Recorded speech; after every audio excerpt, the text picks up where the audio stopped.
자, 지난주에 이어서 금송아지를 만든 이스라엘 이야기를 함께 나눕니다. 지난주 복습을 좀 해야 되겠지요. 모세는 하나님의 부르심을 받아서 시내 산에 올랐습니다. 그 높이가 지리산 천왕봉보다 무려 370m나 높은 아주 훨씬 더 높은 산이라고 이미 말씀을 드렸었죠.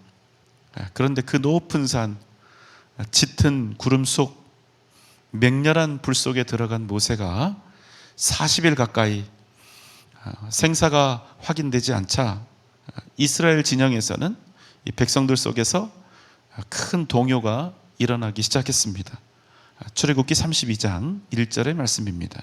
백성이 모세가 산에서 내려옴이 더딤을 보고 모여 백성이 아론에게 이르러 말하되 일어나라, 우리를 위하여 우리를 인도할 신을 만들라.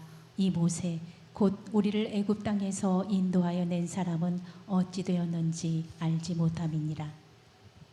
이 말씀을 통해서 우리가 한 가지 주목해서 참고해야 할 내용은 지금까지 이스라엘이 하나님을 따라온 것처럼 보였지만 사실은 이스라엘은 살아계신 하나님이 아니라 인간 모세를 따라서 여기까지 왔다는 겁니다. 그래서 이스라엘 백성들에게는 모세는 그냥 지도자 모세가 아니라 신과 같이 여겨졌다는 거예요. 왜 그렇습니까? 그럴 수도 있죠. 애굽에서 일어났던 10가지 재앙이 그의 입과 그 손끝에서 일어났죠. 홍해 바다가 갈라지는 기적, 마라의 쓴 물이 단물이 되고 만나와 메추라기가 하늘에서 내리고 반석에서 물이 터지고 전쟁 중에 모세가 손을 들면 어떻게 됩니까? 이스라엘이 이기고 모세의 손이 떨어지면 이스라엘이 지고. 여러분, 놀라운 기적들, 놀라운 역사들이 아닙니까? 그런데 이 엄청난 기적들 속에서 그럼에도 불구하고 이스라엘 백성들이 바라보았어야 할 유일한 대상이 누구였냐는 거예요. 인간 모세입니까? 아니면 그 모든 능력의 근원이신 하나님이십니까? 오직 하나님을 바라보았어야 한다는 거예요. 그러나 여러분, 그들의 시선은 하나님이 아닌 그저 눈에 보이는 인간 모세에게 완전히 쏠려 있었던 것입니다. 왜요? 그간의 수많은 기적들 그 중심에 모세가 있었으니까. 놀라운 이적들이 모세의 손끝에서 일어났으니까. 그러니까 여러분, 어느 정도는 이해할 수 있어요. 그러나 금송아지 우상 사건은 이스라엘 백성들이 정말로 믿고 신뢰했던 그 대상이 누구였는가? 이것을 여실히 분명히 드러내고 있었다는 사실입니다. 그들은 지금까지 하나님께서 베풀어 주신 수많은 기적들을 접했지만 하나님이 아닌 모세만 소망하고 바라는 인간 숭배자들이 되어버린 것입니다. 그래서 어떻게 됩니까? 모세가 이제 없구나, 모세가 산 위에 올라가서 죽었구나, 없어졌구나, 이런 생각이 드니까 만약에 모세를 그냥 자신들의 인간 지도자로 생각했으면 이렇게 얘기를 해야죠. 지금부터 우리를 인도할 지도자는 누구냐? 그 사람이 누구냐? 이렇게 물었어야 맞는데, 이렇게 외쳤어야 맞는데, 이렇게 한 것이 아니라 지금부터 우리를 위하여 우리를 인도할 신을 만들라 한 것입니다. 왜요? 패역한 이스라엘은 모세라고 하는 이 위대한 지도자를 하나님께 더 가까이 나아가기 위한 하나님의 그 존재하심과 그 능력을 경험하기 위한 그 연결고리로 받아들인 것이 아니라 우리는 모세만 있으면 돼. 지금까지 그래 왔잖아. 그저 모세가 하라는 대로 모세만 따라가면 먹을 것, 입을 것, 마실 것 다 해결되고 결국 가나안도 쉽사리 얻게 될 거야. 무슨 말씀입니까? 여러분 잘 들어보세요. 이스라엘의 실질적인 우상 숭배는 그들이 금송아지 만들었을 때 비로소 시작된 것이 아니라는 것입니다. 이스라엘은 금송아지 만들기 이전부터 이미 그들은 하나님 외에 다른 무엇을, 여러분 그게 누구일까요? 모세를 이미 그들 중심에 삼고 하나님처럼 따르고 있었다는 것입니다. 이 설명에 대해서 좀 의아한 마음이 드시는 분이 계실 수도 있을 것 같아요. 아무리 그래도 그것까지 우상숭배라고 해야 하나? 모세는 하나님이 보내신 위대한 종이 아닌가? 하나님의 종이 아닌가? 그런 생각이 들 수도 있겠죠. 하지만 여러분, 모세는 이스라엘 백성들에게 있어서 모세와 같은 존재가 맞습니다. 왜요? 그들은 하나님을 바란 것이 아니라 모세를 바랬습니다. 왜요? 모세를 인하여 지금까지 자신들의 인생의 모든 것들이 다 해결이 되었고 앞으로도 그렇게 되리라 믿었기 때문입니다. 이들에게는 하나님이 필요한 것이 아니라 자신들의 먹을 것, 입을 것, 마실 것, 그 모든 문제를 해결했던 모세가 필요했었다는 겁니다. 이들에게 하나님이 무슨 필요가 있어요? 그저 관념적으로 생각하는 겁니다. 하나님을 믿고 우리는 하나님의 백성이고 하나님이 우리를 구원하셨고, 그러나 실제로는 모세가 그들에게 신인 거예요.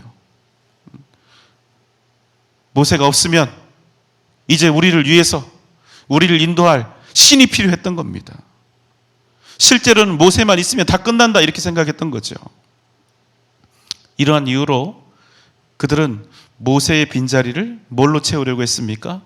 어떤 지도자로 채우려 했던 것이 아니라 우리를 인도할 신, 금송아지로 이렇게 치환했다는 것입니다. 여러분, 목사에게도 그럴 수 있지 않겠습니까? 목사를 너무나 사랑하고 아끼는 마음이 생기면 정말 마음을 다해서 협력하고 또 따르고, 그러다 보면 어떤 선을 넘어서는 안 될 선을 넘어가는 일이 있을 수도 있지 않겠습니까? 그런데 여러분, 안타깝게도 목사에게만 그런 것이 아닙니다. 가정에서 남편을 너무나 의지하고 사는 어떤 한 아내, 또 아내를 너무나 사랑하는 남편, 당신은 나의 생명이야, 당신 없으면 나는 죽고 말 거야, 난 한순간도 살 수 없어.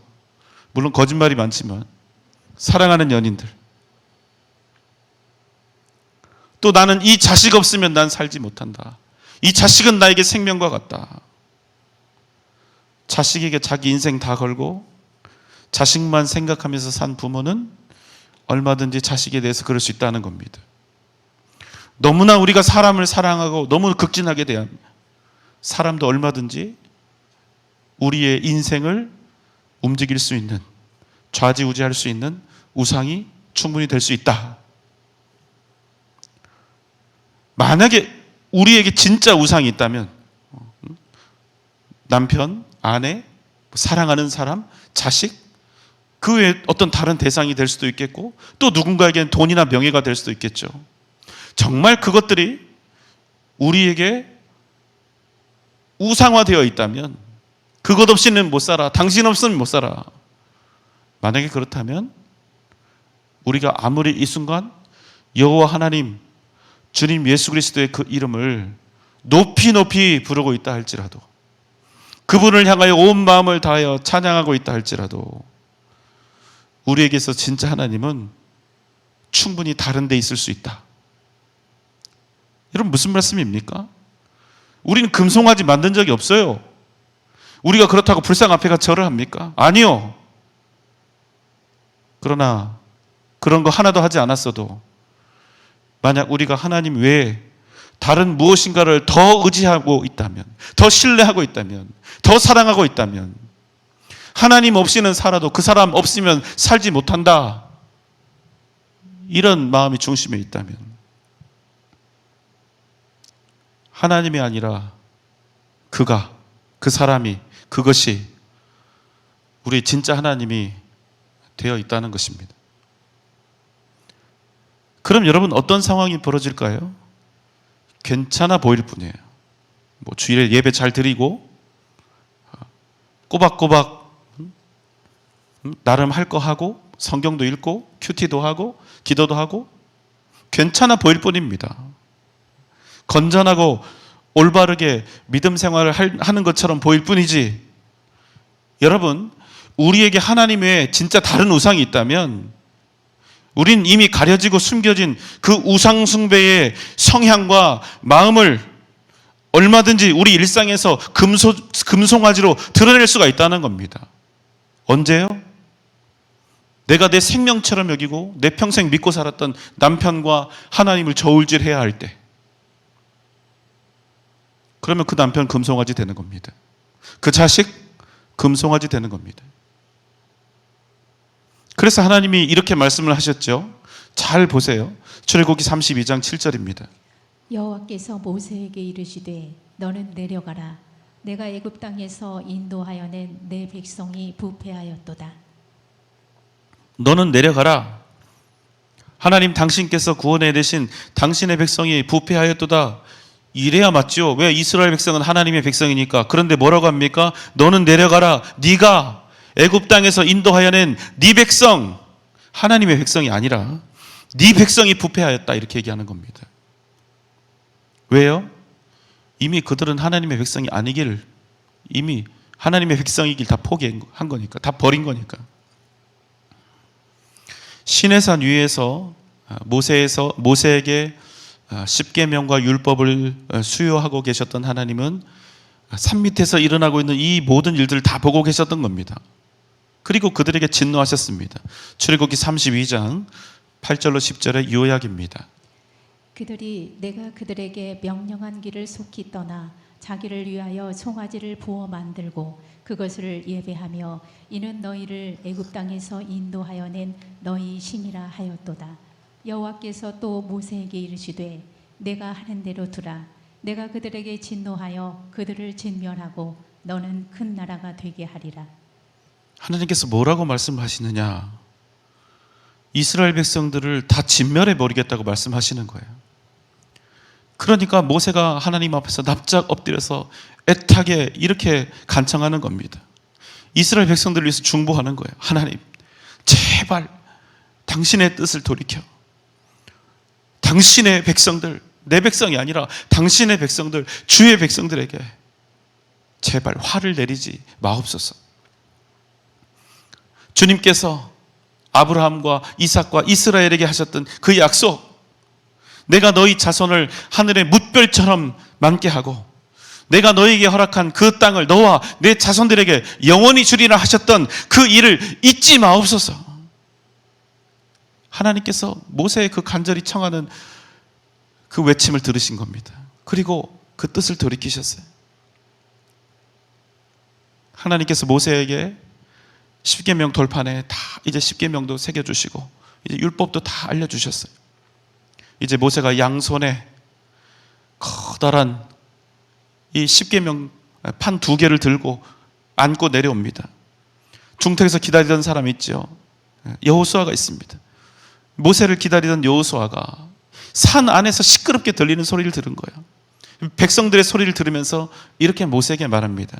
출애굽기 32장 17절입니다. 여호수아가 백성들의 요란한 소리를 듣고 모세에게 말하되 진중에서 싸우는 소리가 나나이다. 여러분, 사실 산 밑에서는 지금 어떤 일이 벌어지고 있습니까? 18절, 19절입니다. 모세가 이르되 이는 승전가도 아니요 패하여 부르짖는 소리도 아니라 내가 듣기에는 노래하는 소리로다 하고 진에 가까이 이르러 그 송아지와 그 춤추는 것들을 보고 크게 노하여 손에서 그 판들을 산 아래로 던져 깨뜨리니라. 모세는 지금 산 밑에서 이스라엘 백성들이 뭔 짓거리 하고 있는지 다 알고 있는 겁니다. 그래서 얘기하는 겁니다. 이는 승전가도 아니고 전쟁에서 패해서 부르짖는 그런 외침도 아니다. 이것은 노래하는 소리다. 그리고 가까이 가서 보니까 어떻습니까? 이스라엘이 금송아지를 만들어 놓고 그 금송아지를 경배하며 그 금송아지 앞에서 춤을 추며 기뻐하고 있는 것입니다. 이스라엘이 뭐라고 외치고 있습니까? 애굽에서 우리를 구원하신 여호와 하나님이로다, 이렇게 외치면서 춤추고 있는 거예요. 여호와 하나님이라고 부르면서 춤추고 있는 거예요. 여러분, 그들이요 다른 신들 이름 부른 거 아닙니다. 애굽에서 우리를 구원하신 여호와 하나님, 이걸 외치고 있는 거예요. 그렇지만 여러분, 금송아지 만들어 놓고 금송아지 앞에서 애굽에서 배웠던 금송아지 섬기는 그 방식으로 그들이 음란하게 춤추며 즐기고 있었다는 것입니다. 여러분, 참 신기한 일이 있는데요, 거룩할수록, 깨끗할수록, 타락하면, 더러워지면 더 더럽고 더 혐오스럽고 도저히 쓸모가 없게 됩니다. 제가 전에도 드렸던 예인데, 여러분, 집에서 제일 깨끗한 것 중에 하나가 행주 아닙니까? 행주. 깨끗하죠. 이거는 음식도, 식기도 닦을 수 있는 거잖아요. 그런데 이 설거지 할 때만 쓰는 이 깨끗한 이 행주를 가지고 비슷하다고 변기를 닦으면 어떻게 됩니까? 아무리 깨끗이 그 행주를 빨아도 다시 행주로 쓸 수 있습니까? 없습니까? 없지요. 지금 쓰겠다는 겁니까? 이렇게 대답을 안 하시는 게요. 아무리 유한락스에 넣고 빨아도 여러분, 그건 절대로 못 쓰는 겁니다. 무슨 얘기인지 아시죠? 여러분, 기독교는요, 우리 기독교는 극도로 거룩하고 정결한 그런 믿음입니다. 그런데 여러분, 기독교라고 하는 이름이 무색하게 우리의 신앙이 타락하게 되면 그 어떤 종교보다 더 더럽게 되는 거예요. 그 어떤 종교보다 더 많이 비난받고 더 손가락질 당하고 더 더러워지는 겁니다. 어떤 일이 일어나게 됩니까? 아무리 앞에 어떤 교회라는 이 명패를 붙이고 있어도 교회가 타락하게 되면 철저히 음란해지고 더러워진다는 거예요. 그래서 여러분, 모든 이단들의 공통점이 있잖아요. 반드시 성적인 문제가 있다. 반드시 재정의 문제가 있다. 여러분, 아무리 목사라고 하는 이 딱지를 붙이고 있어도 목사가 타락하면 반드시 성적인 문제가 생깁니다. 반드시 돈에 대한 문제가 생깁니다.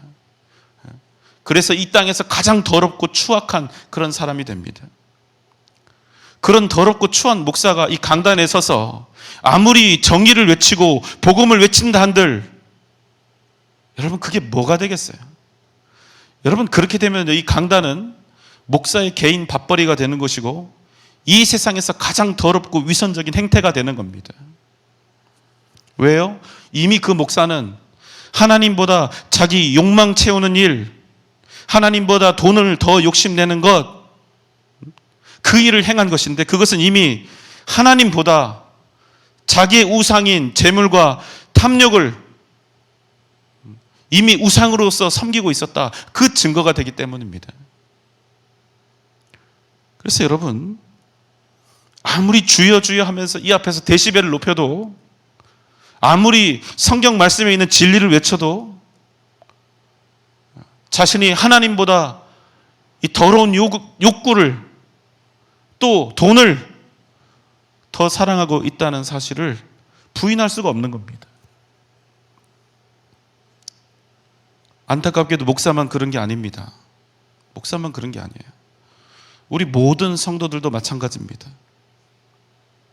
더러운 죄악과 이별하지 않으면서, 그 죄에서 떠나지 않으면서, 하나님보다 더 사랑하면서, 하나님보다 세상을 더 사랑하면서, 하나님보다 어떤 사람을, 하나님보다 세상의 부귀영화를 더 사랑하며 숭배하면서, 그것을 버리지 않으면서 하나님의 뜻을 아무리 부르짖어도, 하나님의 사랑을 아무리 부르짖어도 그것은 여러분 그저 울리는 꽹과리 소리가 되고 절대로 생명과 구원의 역사를 이룰 수 없는 그저 무익한, 허무한 그런 거칠애가 될 수밖에 없다는 겁니다. 이스라엘이 타락해서, 가장 거룩해야 할 하나님의 백성 이스라엘이 타락해서 금송아지 앞에서 그것을 경배하며 춤추고 있습니다. 그 모습을 본 모세가 어떻게 합니까? 머리끝까지 분노가 치밀어 올라서, 지금 이 양손에 들고 있는 게 뭡니까? 하나님이 직접 새겨주신 그 십계명 돌판을 산 아래에 던져가지고 깨트려 버린다는 거예요. 여러분 한번 생각해 보세요. 이스라엘 백성들이 하나님께 받은 가장 크고 놀라운 선물 하나를 꼽으라면 여러분 그게 뭘까요? 다 하나님의 명령 받고 만들었는데 십계명은 누가 만드셨죠? 하나님이 직접 돌판에 새기시고 이 판까지 마련을 해주신 겁니다. 오직 당신의 백성 이스라엘에게만 직접 새겨주신 십자가, 이 십계명 돌판이 여러분 가장 귀한 보물이 아닙니까? 그래서 그게 얼마나 귀했던지 이스라엘이 그 다음 돌판을, 지금은 아니지만 깨뜨려 버렸지만 그 다음 돌판을 받았을 때는 그 돌판을 법궤에 넣어서 자신들이 행진할 때 가장 먼저 선두에 세우고 그 길을 따라갔던 것 아닙니까? 여러분 만약에 우리가 이런 십계명 돌판을 하나님께 직접 선물을 받았다면 어떻게 하겠습니까? 그 누구도 해야 할 수 없는 제일 안전한 곳에 박물관에 넣거나 아니면 갑오로 삼아서 생명을 걸고 지켜야겠죠. 여러분 이보다 더 귀하고 이보다 큰 자랑거리, 이보다 더 소중한 보물이 어디 있단 말입니까? 그런데 여러분 모세는요 그 십계명 돌판을 가차없이 던져서 깨뜨려 버린 것입니다. 여러분 왜요? 어째서 말입니까? 여러분 잘 들어보세요. 이 십계명 돌판이 이스라엘에게 의미가 있는 것은 오직 이스라엘이 하나님의 백성이었기 때문이라는 사실입니다. 하나님의 백성이 아닌 이들에게 이 십계명 돌판은 아무런 의미가 없는 거예요. 그럼 이건 골동품이나 기념품밖에 안 되는 겁니다. 아무 소용이 없어요. 하나님께 그 어떤 귀한 선물과 그 귀한 능력과 놀라운 은혜, 어떤 대단한 것들을 받았다 할지라도 하나님의 백성이 아니면 아무 소용이 없는 거예요. 왜요? 복은 누구에게서 오니까? 마스크 다 벗을까요, 우리? 복은 오직 누구로부터 오니까? 하나님으로부터 오니까. 이 돌판이요, 믿음 없는 이들에게, 하나님의 백성이 아닌 이들에게 주어지면 어떤 일이 벌어질까요? 이 돌판은 하나님이라고 하는 신이 만들었다, 직접 만들었다, 진짜 100%짜리 하나님 핸드메이드다. 그럼 어떻게 됩니까? 경매장에서 골동품 취급 당하면서 사고 팔리는 그런 물건 되는 겁니다. 우리가 믿음 안에 바로 서 있지 않으면, 우리가 하나님의 백성으로서의 그 정체성을 잘 지키지 못하고 잃어버리면 우리가 하나님께 받은 모든 은혜와 선물들 다 이렇게 되는 겁니다. 여러분 잊지 마십시오. 하나님께서 우리에게 아무리 크고 놀라운 복들을 주셔도 우리가 하나님의 자녀로서, 주님의 백성으로서의 그 정체성을 잃으면 그 무엇이라 할지라도 전부 다 하나도 빠짐없이 무익하고 허무하고 아무 소용없는 것들이 되어버린다는 사실. 여러분 우리는 그걸 기억하며 살아야 한다는 거예요. 하나님이 직접 새겨주신 십자가 들판이라도 아무것도 아닙니다. 아무런 가치가 없는 거예요. 차라리 여러분 없는 게 낫습니다. 왜 그럴까요? 거기 뭐 적혀 있습니까? 여러분 십계명 돌판, 거기 적혀져 있는 첫 번째 계명이 무엇입니까? 나 외에 다른 신들을 내게 두지 말지니라. 여러분 그거 적힌 거 어디다 쓰겠어요? 거룩한 백성 되라는 그 명령, 하나님의 명령, 그 들어있는 그 십계명 돌판 어디다 쓰겠습니까? 오히려 심판 도구나 되겠죠. 여러분 다시 한번 가슴에 새깁시다. 복은 절대로 이 세상에서 오지 않습니다. 우리의 행위나 노력에서 오는 것이 아닙니다. 오직 하나님의 백성, 그 정체성과 신분에서 복이 온다는 사실을 여러분 기억하시기 바랍니다. 우리가 하나님 자녀이기 때문에 복 받는 것입니다. 하나님 자녀이기 때문에 구원받는 것입니다. 하나님 자녀이기 때문에 천국이 우리의 것인 겁니다. 그러므로 이 땅을 살아가는 동안 우리 막 자랑거리들 엄청 많잖아요. 자식 자랑, 뭐 돈 자랑, 상황 자랑 뭐 엄청 많아요. 능력 자랑, 뭐 지혜 자랑. 이 땅 살아가는 동안 내가 무엇을 얼마나 가졌는가, 나는 무엇을 할 수 있는가? 그 어떤 의미보다 내가 하나님의 백성이라는 그 사실, 내가 하나님의 자녀라는 그 사실을 내가 정말로 매일매일의 삶 속에서 기억하면서 살아가고 있는가? 여러분, 이걸 물어야 됩니다. 계속해서 물어야 돼요. 나는 하나님의 백성답게 살고 있는가? 하나님의 백성답게 생각하고 있는가? 하나님의 백성답게 나는 생각하고 살아가고 있는가? 여러분, 이것을 놓치면 안 됩니다. 그래야 하나님께서 우리 각자에게 주신 모든 것들이 좋든지 나쁘든지 우리 눈에 선하게 보이든지 악하게 보이든지 그 모든 것들이 우리에게 값지게 되는 것이고 진정한 복이 된다는 사실입니다. 여러분, 기억하십시오. 여러분은 하나님의 백성, 하나님의 자녀입니다. 여러분, 이 짧은 문장 하나로 우리의 인생이 완벽하게 정리가 됩니다. 그저 나는 하나님의 백성이다, 자녀다, 끝이에요. 끝. 우리 인생 다 정리되는 겁니다. 이보다 간단하게 정리될 수 있는 방법이 없습니다. 여러분, 살다가 머리 복잡하시지요? 뭘 어떻게 해야 하나 고민 많이 되시지요? 그냥 이 원칙에 따라서 답을 찾으시면 됩니다. 저 하나님의 백성인데 어떻게 살면 됩니까? 저 하나님의 자녀인데 뭘 어떻게 할까요? 뭘 하나님 기뻐하십니까? 나는 하나님의 백성이다. 이 한 가지 원칙에 집어넣으면 여러분 반드시 정확한 인생의 답이 나온다는 겁니다. 여러분 믿습니까? 자꾸 내 인생에 뭐가 돈이 되고 뭐가 유익이 되는지 자꾸 머리를 굴리니까 답이 안 나오는 거예요. 나는 하나님의 백성이다. 이 원칙 하나만 기억하십시오.